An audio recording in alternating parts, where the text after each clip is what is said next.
MHADA MIDC स्थित कुसगांव फाटा से Temghar bridge तक सड़क की हालत बेहद खराब है और सड़क पर बड़े बड़े गड्ढे हो गए हैं।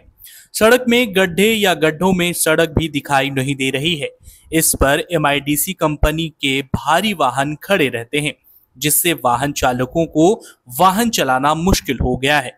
इस सड़क पर लगातार यातायात रहता है और फिर इस सड़क के निर्माण में लापरवाही क्यों बरती जा रही है, यह एक बड़ा सवाल बनता जा रहा है। और साथ ही साथ यह सवाल नागरिक और वाहन चालक लगातार उठा रहे हैं।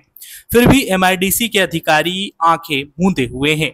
कई महीने बीत जाने के बाद भी सड़क के गड्ढे नहीं भरे जा रहे हैं। महिलाओं द्वारा महाड़ एमआईडीसी के अधिकारियों को शिकायत देने के बाद भी अधिकारी इसको नजरअंदाज करते दिख रहे हैं। हादसे के बाद वाहन चालक और नागरिक गुस्से में हैं और पूछ रहे हैं कि क्या एमआईडीसी के अधिकारी जागेंगे कब। कंपनी ने चेतावनी दी है कि अगर उसके सामने भारी वाहन और सड़क के गड्ढों को नहीं भरा गया तो वह 15 जुलाई को एमआईडीसी कार्यालय के सामने धरना देंगे। इस खबर को महासागर के लिए किया है हमारे रायगढ़ प्रतिनिधि नितीश लोखंडे ने।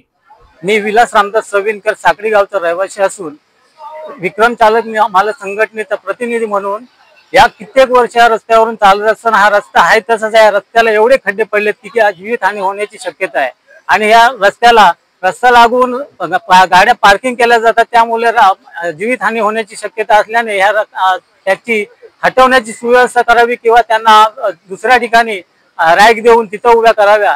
कारण आणि आम्ही मिनिटवर वाहतूक करत असताना, प्रवासी वाहतूक करत असताना कुठल्या खड्ड्यात आमची गाडी पलटी होईल हे सांगता येत नाही, कारण प्रवासी वाहतूक करताना आम्हाला त्याची जबाबदारी घ्यावी लागते। आणि आज कित्येक वेळा कार्यकारी अभियंता महाड एमआयडीसी ला आम्ही तक्रार करून सुद्धा ते लक्ष देत नाहीत, दुर्लक्ष करतात आणि या रस्त्याची एवढी दयनीय अवस्था झालेली आहे। त्यामुळे हे खड्डे लवकरात लवकर भरण्यात यावे, नाहीतर येत्या 15 ऑगस्टला आम्ही एमआयडीसी कार्यकारी अभियंता ऑफिस समोर धरणे आंदोलन छेडल्याशिवाय राहणार नाही।